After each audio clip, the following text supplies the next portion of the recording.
Solomon seeing everything but feeling empty. What if a person could have everything the world calls success? Wealth that never runs dry, wisdom that surpasses generations, power that shapes nations, pleasure that seems endless, and still wake up in the middle of the night with a question no amount of gold can answer. Why does my heart still feel empty? Long before modern cities glittered with ambition, before the noise of endless striving and comparison, there was a king whose life became the most dramatic answer to that question. His name was Solomon. And his story is not just history. It feels like a mirror held up to every restless soul that has ever chased more, only to find that more never stays. Solomon did not begin with emptiness. In fact, his beginning looks like the kind of moment most people pray for.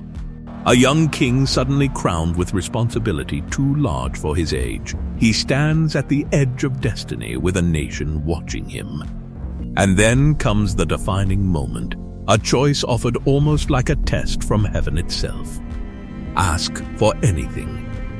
At that moment, most would ask for long life, or victory over enemies, or unimaginable riches. But Solomon asks for something quieter, something almost fragile in comparison: wisdom. The ability to understand, to judge rightly, to know the difference between truth and illusion. And because of that request, his life explodes into something extraordinary. For a time, it seems like wisdom truly is enough. His judgments become legendary. Stories spread of disputes solved with uncanny precision. People travel from distant lands just to hear him speak. It feels like the world has finally found a man who can see clearly in a world full of confusion. But here is the question that slowly begins to rise beneath the surface of his life. What happens when understanding everything still does not satisfy the heart?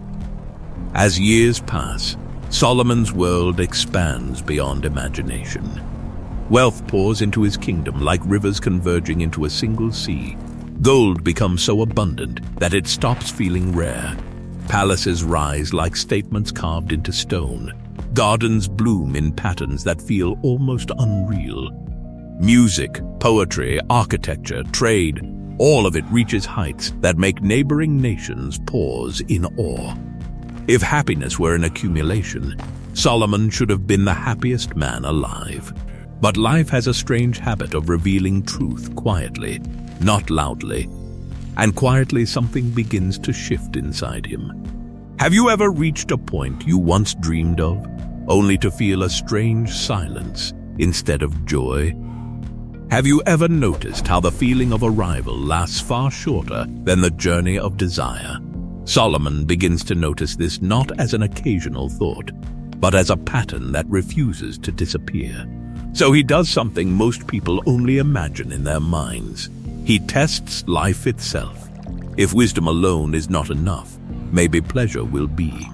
So he turns toward experiences designed to maximize joy. He explores everything available to a king with unlimited means. He surrounds himself with beauty, laughter, feasting, music, and sensory delight. He builds projects that carry his name across generations. He gathers possessions that would make kings envy him.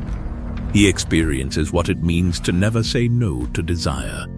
And yet, even in the middle of abundance, something strange happens. The pleasure fades as soon as it arrives. It is like drinking water in a dream, satisfying in the moment, but leaving no trace when you wake. And so the question returns, sharper this time. Is this really all there is? Solomon begins to speak from a place few people ever dare to admit. He describes life as vanity, a word that carries the sense of breath, here for a moment, gone the next. Not meaningless in the sense of worthless, but fragile, fleeting, impossible to hold. He looks at human effort and sees cycles. People build, only for others to inherit. They labor, only for time to erase memory. They chase, only to pass their achievements forward into uncertainty. Generation after generation repeats the same patterns, as if life itself is running on a loop that no one can break. Why do humans work so hard for things that do not stay? Why does everything we grasp eventually loosen its grip? Then, he turns inward again. Maybe wisdom will finally provide the answer pleasure could not. But even here, he finds tension. Awareness brings clarity, yes, but clarity also reveals pain more sharply. The wise person sees injustice more clearly. The thoughtful mind feels mortality more deeply. Understanding increases perception, but does not necessarily increase peace. It is a strange burden to see more, and yet not be able to fix everything you see. At times, Solomon seems to stand at the edge of thought itself, looking at existence like a vast landscape that cannot be mapped fully. He notices something that feels almost uncomfortable in its simplicity. Everything under the sun is temporary. Seasons change, people change, power shifts. Joy rises and falls like waves that never stop moving. Is there anything that stays the same? As he reflects, a realization begins to form, not loud, not dramatic, but steady like a voice beneath noise. The problem is not that life has no value. The problem is that human beings keep trying to turn temporary things into permanent anchors. We expect pleasure to last forever. We expect success to define us permanently. We expect relationships to never change. We expect control in a world built on movement. And when reality does what it has always done, change, we feel betrayed. But is reality betraying us, or are our expectations misplaced? Solomon begins to suggest a different way of living, not as a formula, but as a posture. Instead of chasing extremes, he leans toward simplicity. Instead of demanding permanence from fleeting moments, he begins to see small joys as gifts rather than guarantees.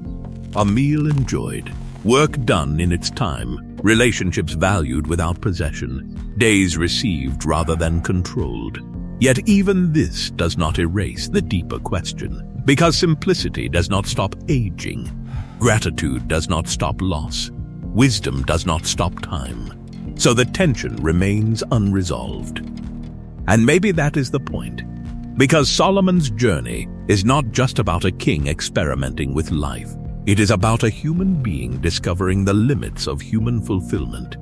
It is about reaching the edge of everything the world can offer and realizing there is still a space inside that none of it fills completely. Have you ever felt that space? The quiet moment after success when no one is clapping anymore. The silent pause after achievement when the excitement disappears faster than expected. The inner question that returns even when everything looks fine on the outside. That question is the same one Solomon carried. And it leads to something deeper than disappointment. It leads to reflection. If everything under the sun fades, then maybe meaning cannot be found only under the sun. If everything grasped eventually slips away, then maybe fulfillment is not found in grasping harder. If every external thing eventually loses its shine, then maybe the search itself is pointing somewhere else. Solomon does not give a simple answer that removes all tension. Instead, he leaves behind something more honest, a record of a man who tried everything and refused to lie about what he found. He did not say life is nothing. He said life cannot be everything we ask it to be. And that distinction changes everything, because it means the emptiness people feel is not necessarily proof that life is broken. It may be proof that it is being asked to carry more than it was designed to hold. So where does that leave the reader, standing in the shadow of Solomon's reflection? It leaves them with questions that do not fade quickly. What are you chasing right now that you believe will finally complete you? And if you reached it tomorrow, Would it stay long enough to satisfy you? Or would you find yourself, like Solomon, quietly asking what comes next? Why does the heart continue searching even after it has found so much? And most importantly, what if the very emptiness you feel is not the end of the story, but the beginning of seeing it more clearly? Solomon's life does not close like a neatly tied conclusion. It ends like an open window, letting in light, but also letting questions remain in the air. And perhaps that is why his story still feels alive today. Because somewhere, in every generation, someone is still chasing everything and still wondering why nothing is enough. Thanks for watching. Don't forget to like and subscribe to our YouTube channel.